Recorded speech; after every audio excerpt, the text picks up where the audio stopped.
Yeah. Here and here and here. Right. These come from my house. They came from my house. All the stuff in there came from my house. Nailed together and screwed together.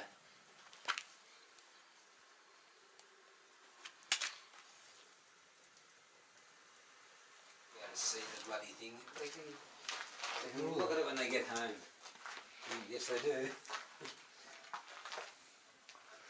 We've got a fridge here. Well, Doug says it's a kerosene fridge, and he uses it for storing his belongings.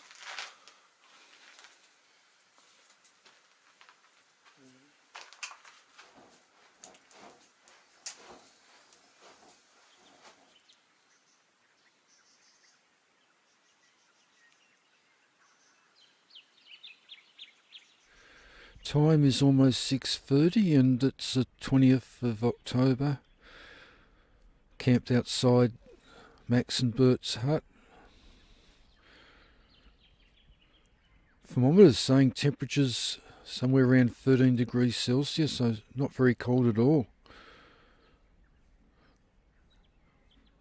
It's a bit cloudy now. Was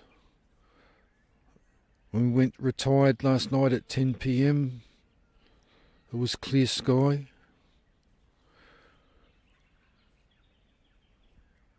I've got the Zodiac 350 sleeping bag from Mont.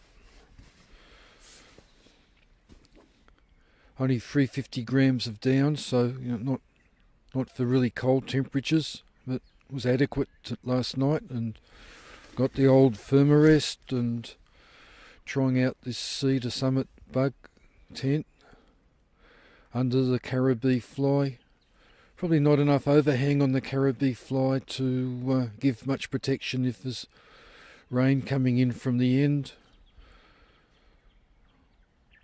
I think I weighed it a few days ago with the bug tent, the fly, and I've got a old Paddy Palin ground sheet under the floor of the fly just to give it a bit of a protection from puncturing from beneath, and some tent pegs. All up it weighs about 1.5 kilos. Uses the 2 walking poles for vertical support. In these sort of conditions, quite adequate, so I'm not complaining. I've got a Mont fly, a free person I think. It's much longer, so that'll give overhang and some protection from rain.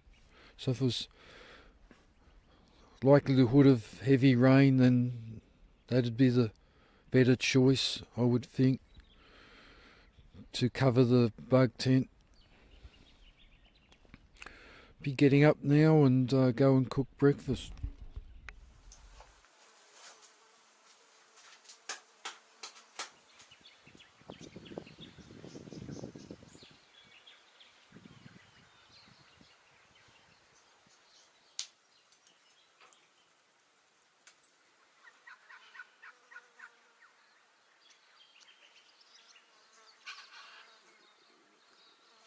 Time is 8:28 and all packed up now, just about ready to leave, return back to Caloola farm, back to the car.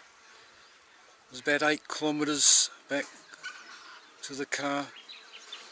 Just going to try charging the Power Monkey Extreme battery with the phone, being charged from the battery. Bit overcast this morning. Just check what the parameters are from the panel. Power monitors reporting voltage is 4.23 volt and current is about 92 milliamps. So that's the power from the panel going into the battery, which shows that it's charging.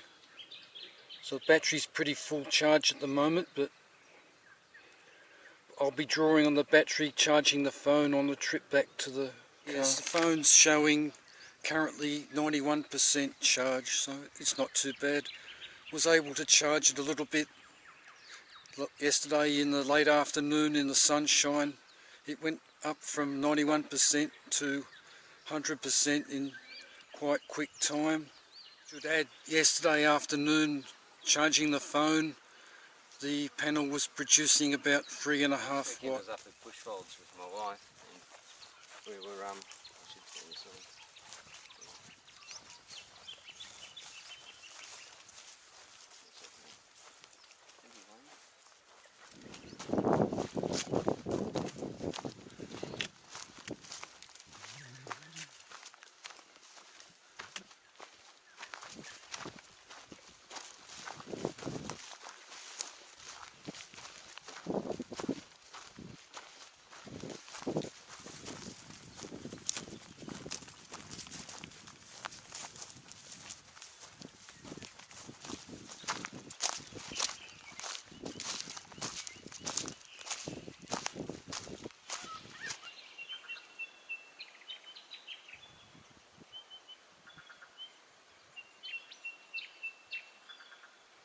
Nice little beach on that other side.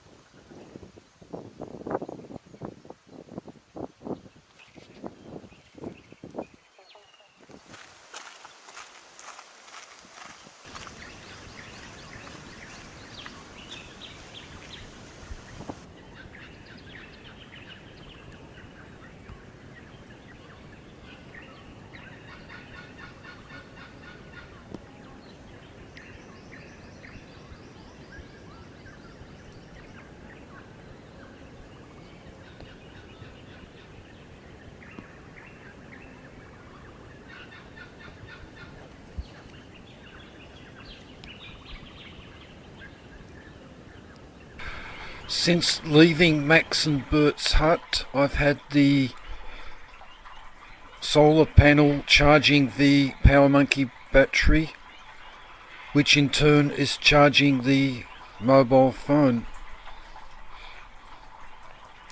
They've been sitting in the top lid of the Osprey pack. When I got back to the car, I took the phone and the battery out, and the power monitor had paused. It's a very sensitive switch, but it had been counting for 2 hours 53 minutes, and in that time the energy collected from the sun was 3.66 watt hour. So if I call that 3 hours of collection, then the average wattage from the panel is about 1.2 watt. It wasn't a sunny day, it was brightish overcast, and after we got back to the car it poured down with rain on the trip back to Canberra. The walk was through open forest, back down to the road, and then along the road. It had charged both the phone and the Power Monkey battery to 100%. I was happy with that. Well, it's finally dawned on me the reason why the elapsed time counter stops advancing. It's because at completion of charge, the current through the power monitor drops to 0. At that point, the elapsed time counter stops as well. So the 2 hour 53 minutes reported is the total time that it was charging since leaving the hut.